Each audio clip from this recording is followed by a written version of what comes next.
Barbara Richardson, Ron Lanius, Roy Miller, and Binny Deverell, known to their partners and rivals in tandem as the Wonderland Gang, were occasional sneak thieves and semi-successful drug dealers in the late 1970s, early 1980s Los Angeles County. Their miniature cocaine and heroin empire was cut short by an unexplainable, unsolved murder on the 1st of July 1981, leaving all who knew them across Laurel Canyon and Los Angeles at large, grasping for answers in a sea of evidence that drowned us all in doubt, as a hope to provide more substantial reasoning built upon observable evidence and situational analysis. This is an examination of the 4 on-the-floor murders and the harrowing mystery on Wonderland Avenue.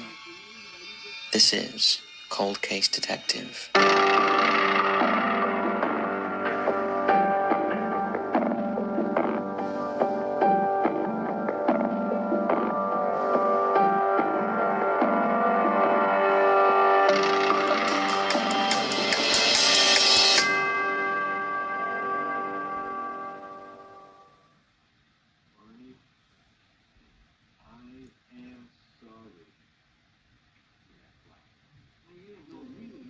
The first victim of the Laurel Canyon murders and leader of the infamous Wonderland Gang was Ronald Lee Lanius, born in Sacramento, California in 1944. One of the last members of the silent generation in the western United States, Ron ventured off to the war in Vietnam in the late 1960s. Serving in the United States Air Force, his military career went south when he involved himself in the drug trafficking trade in Vietnam. He was eventually caught smuggling heroin back into America via stashing paraphernalia on the bodies of deceased US soldiers. This led to his dishonorable discharge, to which he responded by moving back to Sacramento and getting mixed up between 27 separate homicide investigations throughout the early 1970s. Ron almost wound up in jail himself in 1971, when he was convicted of murdering a police informant a year prior.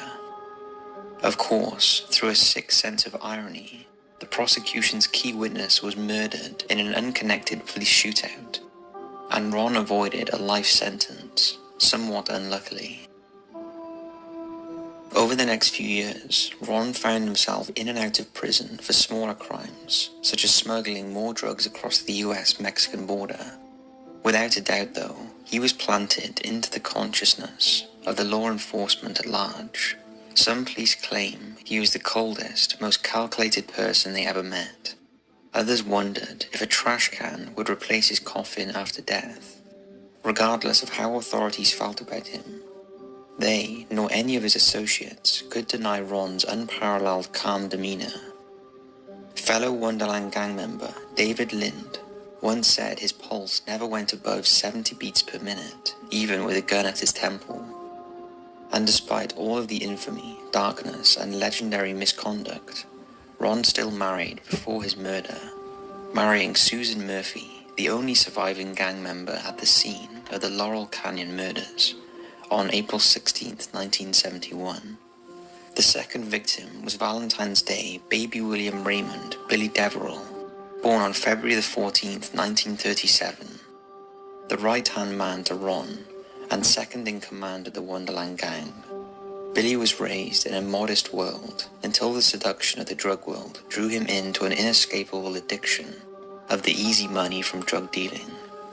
During working hours, Bill disguised himself as an overhead crane operator, but by night was a skilled criminal and burgeoning presence on the street. His illicit actions took a toll on Billy's psychology, as he suffered from intense periods of depression, guilt, and self-loathing. In fact, these mental hurdles often pushed Billy to the limit, almost forcing his hand to quiet the life of crime and using drugs altogether. Yet, when he went under the watchful wing of Ron Lanius and was made first mate of Wonderland, he folded at the fork in the road, tucked to his old ways, and eventually found himself on the wrong path towards destruction. The third victim was the leaseholder of the townhouse that ended up being the murder mansion at 8763 Wonderland Avenue, as well as the girlfriend of Billy Deverell, Joy Audrey Gold Miller. Joy came from a luxurious previous life, the ex-wife to a lawyer in Beverly Hills and mother of 2 children, yet turned to heroin after the walls of gold crumbled and she found herself consumed by the drug culture of 1970s California.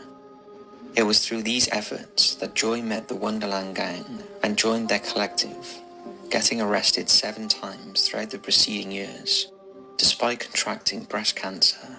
Physical health declining or not, Joy invested in her drug use and the gang at large, literally signing the lease away on her and her partner's lives. The 4th and final victim was not an official member of the Wonderland Gang, but rather a close associate. Born on the 17th of October in 1959, Barbara Richardson was quite young when killed on the 1st of July 1981, yet still led a reckless life up until that shocking moment. She was dating the aforementioned David Lind at the time, who was also an Aryan Brotherhood motorbiker. The couple took to heavy drug use soon after meeting, and through a complex set of circumstances, wound up as police informants. After their criminalistic lifestyles took a turn, they moved to Los Angeles to join the Wonderland Gang as legitimate members, but never made it past initiation when lightning struck Laurel Canyon that summer of '81.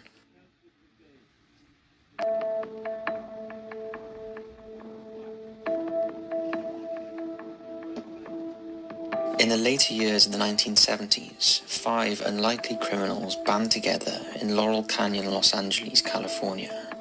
Ron, Billy, David, Tracy, and Joy. They see the unparalleled riches stemming from the cocaine trade market and decide to cut their own slice of the pie. Together, they set up base camp at 8763 Wonderland Avenue, known as the Wonderland Gang thereafter. Before the calendar flipped to 1980, however, the Wonderland Gang garnered their first and most infamous customer in John Holmes, a former porn star known for his body more than his character. By the time he found the gang, he was thousands of dollars poorer, after spending his paper on drugs from the crazed crime lord himself, Eddie Nash. Over the next couple of years, leading into the early 1980s, the Wonderland Gang is frequented by close associates Susan Murphy and Barbara Richardson. Together they became the Shameful 7 and make a reputation for themselves, unlike Los Angeles has ever seen. By the spring of 1981, the Wonderland Gang's operation is pulling in serious cash. Smooth sailing for the Shameful 7 with a lot of promise for the future. Their only headache was John Holmes, a leech at the 8763 Wonderland Avenue property. The gang doesn't mind him too much, using him as a petty errand hand, and finding amusement in the former celebrity's crumbling social status. But his fatal effects are yet to take full force. As the heat of summer in Los Angeles in 1981 ratchets up, the gang starts to realize their potential with Holmes and his connections to Eddie Nash. Holmes agrees they should act on his dissolving relationships, and they begin plotting a hit on Nash's treasure trove of a mansion in Studio City, California. Their target: cocaine, heroin, drug paraphernalia, boatloads of cash, and antique guns that once belonged to the gang. In the early morning hours of June 29, 1981, John Holmes ventures to Nash's mansion as if it was any normal day. He buys his usual order of crack cocaine, taking note of the location of the desirable, but forgets to leave the patio door unlocked. Holmes returns later in the evening and successfully secures the door open for the planned robbery. When he goes back to the Wonderland base camp, he finds the gang high on heroin and waits for their recovery, drawing a map of the mansion for their heist. As late morning arrives on the 29th, Holmes feels paranoid, and that too much time has passed, and goes back to Nash's mansion once more to solidify the unlocked patio door. Once Holmes returns, Ron, Billy, David, and Tracy journey to Studio City to make the hit.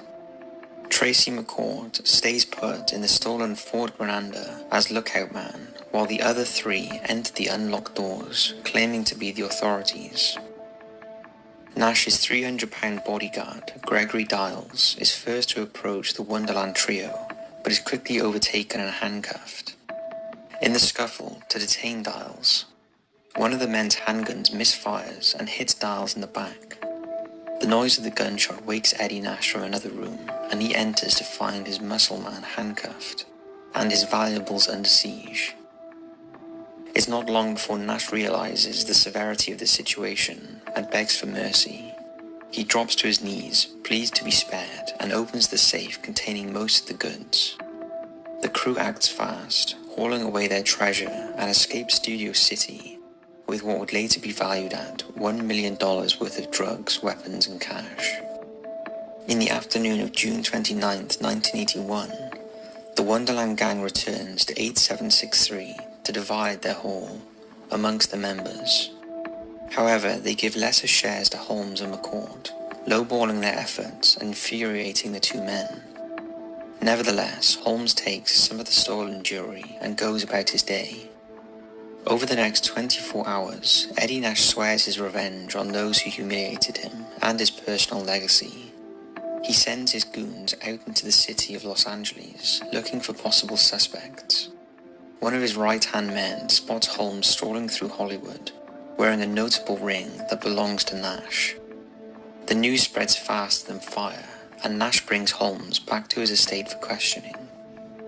Confined and threatened, Holmes is forcefully interrogated until he spills the names of those responsible for the home invasion, reportedly witnessed by Scott Thorson, one of Liberace's former lovers. What happens between this interview and the murders is unknown, but at around 3 a.m. on July the 1st, 1981, less than 2 days after the Nash Mansion robbery, a group of unidentified men enter the Wonderland gang property in Laurel Canyon. They prowl from room to room, targeting individual members one by one, wielding striated steel pipes meant for bludgeoning. Their first hit is Barbara Richardson, sleeping in the downstairs living room. The second hit is Roy, sleeping in the rear downstairs bedroom. With him is wife Susan, but the killers only severely injure her, as she would later survive despite horrific brain trauma and a lacerated finger. The third and fourth hits are Joy Miller and Billy Deverell in the upstairs bedroom, Joy on the bed and Billy in the corner. Between 3 a.m. and 4 a.m. that fateful morning, neighbors hear plenty of commotion coming from 8763, but figure the gang is throwing another party and ignore the noise. Little do they know, some of the most gruesome murders in Los Angeles history is taking place right under their nose, on that otherwise innocent stretch of road on Wonderland Avenue, forever mystifying the rest of Laurel Canyon's concerned community and LA County in total. With Blackstone, you can cook anything, anytime, anywhere, anything. From weekend classics to weekday favorites, or whatever's on the menu. Anytime. Breakfast, lunch, and dinner. Anywhere. From your backyard to big open spaces all across America. With griddles and more at BlackstoneProducts.com or your nearest retailer. Outdoor cooking happens on a Blackstone.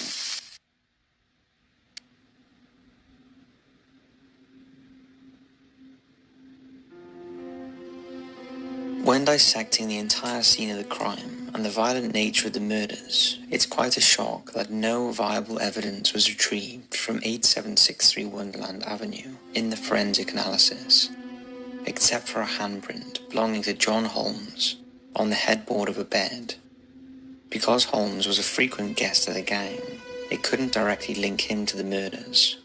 And with the era in which the crimes were committed, DNA evidence had not entered the prosecution sphere or scientific community in general.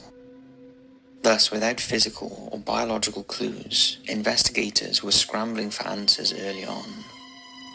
One of their first orders of business was finding the surviving members of the gang, who were in their eyes the most likely to have killed the four victims. David Lind, who had befriended Ron in prison years prior, was apprehended and provided the vital piece of information law enforcement needed.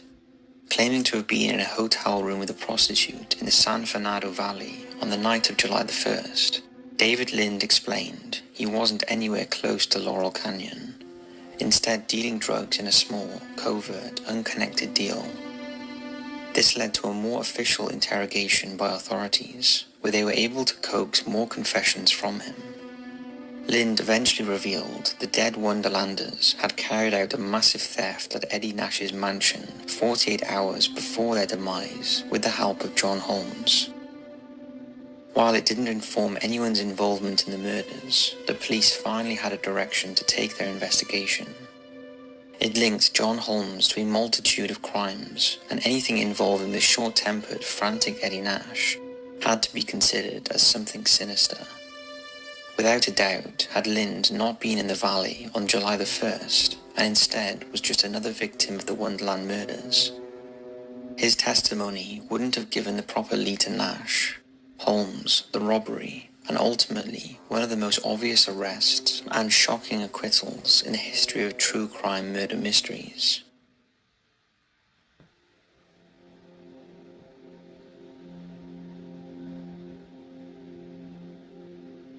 Without question, the overwhelmingly popular theory determining who committed the Wonderland murders revolved around Eddie Nash, Gregory Diles, and their goons.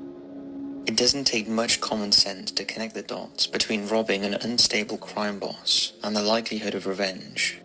After all, Scott Thorson did write years later he witnessed Nash himself order a retaliation after Holmes coughed up the names of the Wonderland gang.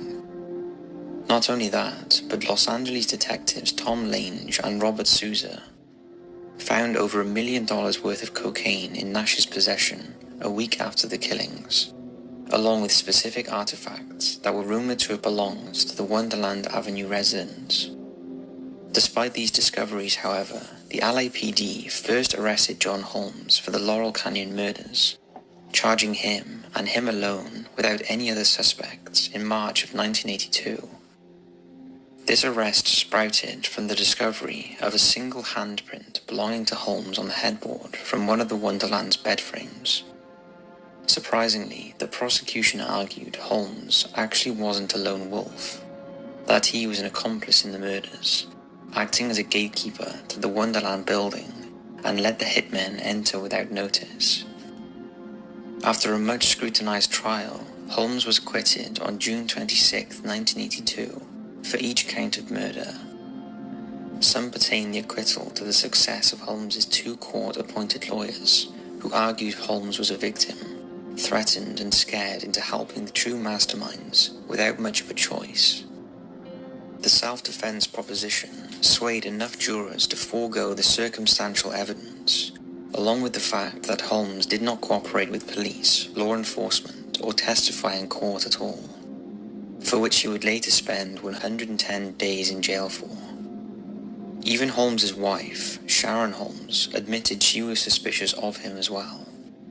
She had told reporters back in July of 1981 that Holmes had said he knew the men who were inside the Wonderland residence the night of the slayings, and was at the house just before they happened. She also stated years after John Holmes died that the morning after July the 1st, her husband had returned home with blood splattered on his clothes, yet he remained uninjured. This was never proved nor cross-referenced, and were the only details Sharon remarked upon, never assisting either the police or the prosecution.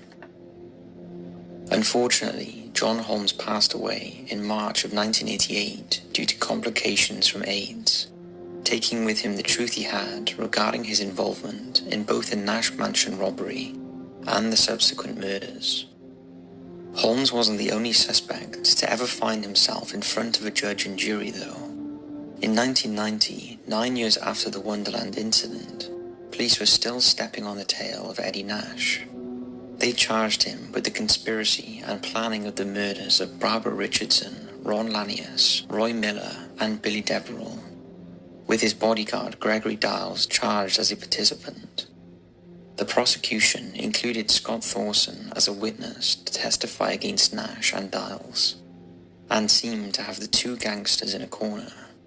But when it came to sentencing, the trial ended prematurely with a hung jury, votes coming in at 11-1 for conviction. Nevertheless, the California courts kept at them and tried Nash and Dials again in 1991. This time the two suspects were acquitted of all charges and set free. It would be the last attempt by authorities to pin Gregory Dials, as he died from liver failure in 1997. His personal accounts of the morning of July 1st, 1981, still unknown.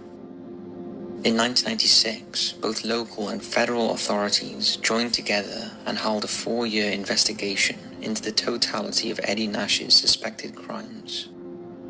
At the turn of the millennia, the task force arrested and indicted Nash under the Racketeer Influenced and Corrupt Organizations Act for money laundering, drug trafficking, conspiring to murder the Wonderland Gang, and even bribing the holdout on the first jury of the 1990 court case. During arraignment in September of 2001, Nash agreed to a plea deal, most likely due to his age and deteriorating health. Thus, Eddie Nash pleaded guilty to the juror bribing and the money laundering charges, but never admitted to the murder conspiracy. Rather, Nash stated he sent his associates, including Gregory Dials, to the Wonderland residence only to collect his stolen items, to which he concluded there was a possibility of violence without confirming anything. Nash paid up a $250,000 fine, spent 4 years in prison, and lived the rest of his life in silence regarding the events of that bloody summer in 1981. He died 2 decades later on August the 9th, 2014. Once Eddie Nash passed away, it removed the last known major player in both the LAPD and the general public's agreed-upon theory regarding who committed the Wonderland murders. But because all three were acquitted, no physical evidence was ever presented, and their testimonies went to the grave. The killings still technically unsolved, with no justice imminent. And while it's highly improbable, there's a chance Nash, Dials, or Holmes never actually killed the gang. Even if Holmes gave up the gang's cover as the previous heist thieves, and Nash sent Dials and the goons to reclaim his property, it doesn't automatically mean they committed murder, despite the overwhelming circumstantial events. In fact, there are large groups of interested minds who look at the missing members of the Wonderland Gang who escaped misfortune and weren't at the residence on July the 1st. David Lind and Tracy McCourt were both serendipitously absent from Wonderland Avenue when their peers were bludgeoned to death, and some wonder if it may not have been so accidental.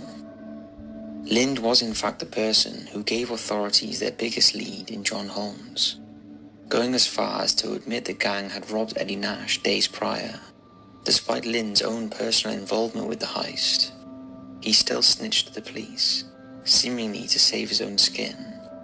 However, it's worth considering if Lind himself tipped Eddie Nash to the Wonderland Gang's involvement, coming away with both the riches from his share of the Nash Mansion hit and the gang's empire after their death. Or Lind killed the other members himself with the same outcome in mind, using the Nash heist as a scapegoat. It would give law enforcement a believable suspect to pin the murders on and leave Lind to escape untouched. Or maybe the police knew Lind was guilty but still went after Holmes and Nash in exchange for Lind's cooperation in other investigations. It was a known rumor in the years after the slayings that David Lind became a police informant in Southern California.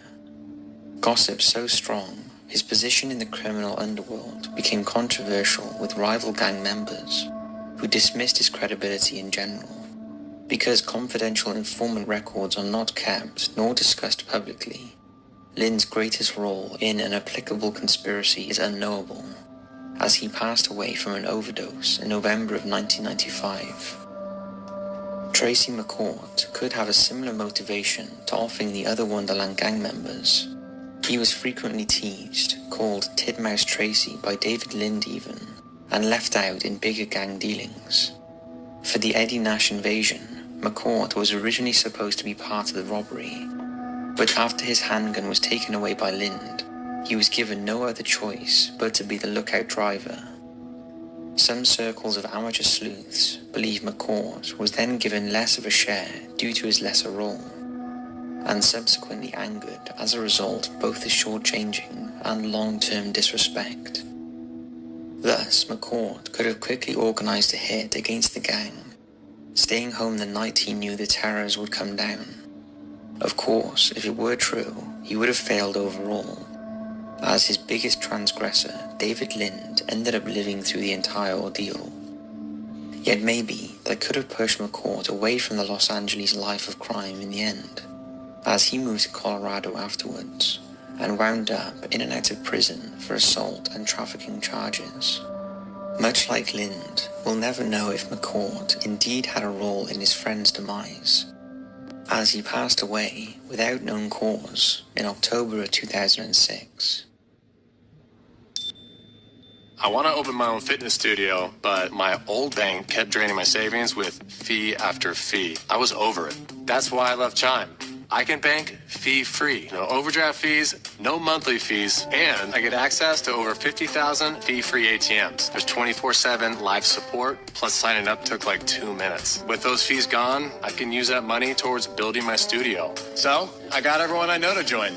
Join the millions of members, just like us, banking fee-free at Chime.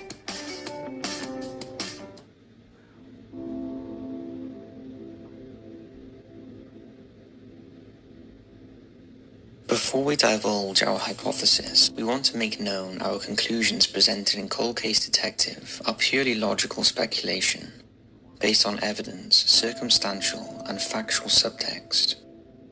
We are only privy to the same information presented in each video, and we do not attempt to promise certainty, or an expert guarantee on the findings we reach in closing. We simply observe, research and report.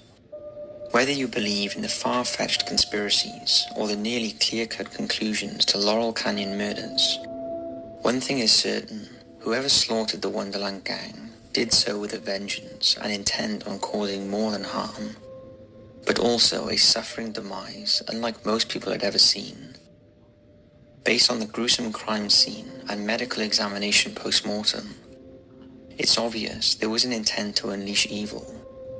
This was no accidental manslaughter or carefree homicide.